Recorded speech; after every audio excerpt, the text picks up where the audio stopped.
BJP ने दिल्ली विजय के बाद अब नया दांव चला है। रेखा गुप्ता को दिल्ली की मुख्यमंत्री बनाकर आम आदमी पार्टी और उसके नेता अरविंद केजरीवाल का बोरिया बिस्तर समेटने की तैयारी भी कर ली है। बीजेपी के इस दांव से आम आदमी पार्टी को बड़े नुकसान होंगे। राजनीतिक विशेषज्ञों का ये मानना है कि इस दांव से केजरीवाल को दिल्ली की सत्ता से अरसे तक दूर रखने की रणनीति है।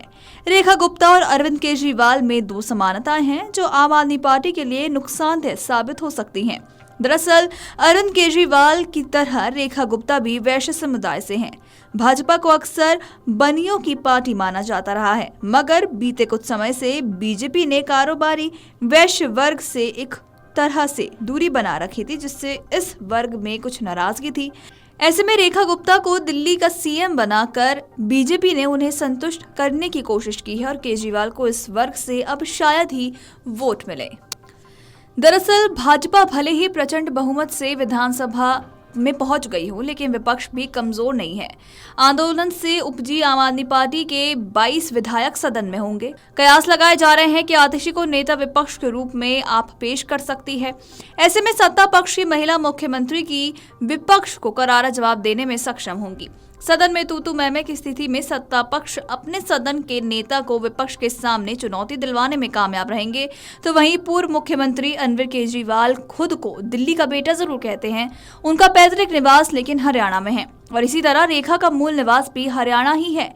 इतना ही नहीं, केजरीवाल वैश्य समाज से आते हैं और इसी तरह रेखा गुप्ता भी वैश्य समाज से ही आती हैं। दिल्ली में इस समाज का वोट बैंक भी अधिक है। इस तरह से रेखा गुप्ता भाजपा के इस खांचे में भी ठीक बैठती हैं। इस तरह भाजपा ने वैश्य समाज को भी साधा है। दरअसल वैश्य समाज को भाजपा का कट्टर समर्थक माना जाता रहा है। रेखा को मुख्यमंत्री का चेहरा बनाकर भाजपा ने दिल्ली की महिलाओं और युवाओं में भी पैठ बनाने की कोशिश की है। तो वहीं भाजपा अपने चुनावी राज्यों में आधी आबादी को साधने के लिए महिला सम्मान योजना संकल्प पत्र में रखती है।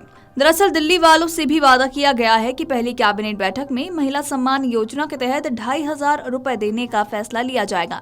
इसी तरह छात्र राजनीति से दिल्ली के मुख्यमंत्री तक का सफर करने वाली रेखा गुप्ता के माध्यम से भाजपा युवा वर्ग को भी साधने का प्रयास करेंगी। बता दें कि दिल्ली की भावी मुख्यमंत्री रेखा गुप्ता को सर्वसम्मति से भारतीय जनता पार्टी विधायक दल का नेता चुन लिया गया। पंडित पंत मार्ग स्थित प्रदेश भाजपा कार्यालय में आयोजित विधायक दल की बैठक में शालीमार बाग से विधायक रेखा गुप्ता के नाम पर प्रस्ताव रखा गया और सर्वसम्मति से प्रस्ताव पास भी किया गया। दिल्ली भाजपा विधायक दल का नेता चुने जाने के बाद 20 फरवरी को दिल्ली के मुख्यमंत्री पद की शपथ लेने वाली हैं। इसके साथ ही इनके कैबिनेट सहयोगी को भी मंत्री पद की शपथ दिलवाई जाएगी। बता दें कि पूर्व केंद्रीय मंत्री रविशंकर प्रसाद और राष्ट्रीय मंत्री ओपी धनखड़ ने मुख्यमंत्री के नाम की घोषणा की। इससे पहले भाजपा हाईकमान ने ओपी धनखड़ और रविशंकर प्रसाद को पर्यवेक्षक बनाया। तो वहीं बुधवार को इनकी मौजूदगी में विधायकों की राय जानी गई और इसमें रेखा गुप्ता के नाम पर मोहर लगाई गई। तो वहीं बुधवार रात भाजपा विधायक दल की नेता रेखा गुप्ता दिल्ली के उपराज्यपाल वीके सक्सेना से मुलाकात करके दिल्ली में सरकार बनाने के लिए दावा पेश करने दिखी।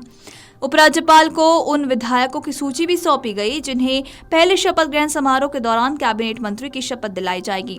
तो वहीं उपराज्यपाल 20 फरवरी को शपथ ग्रहण के लिए मुख्यमंत्री और उनके मंत्रियों को निमंत्रण देंगे।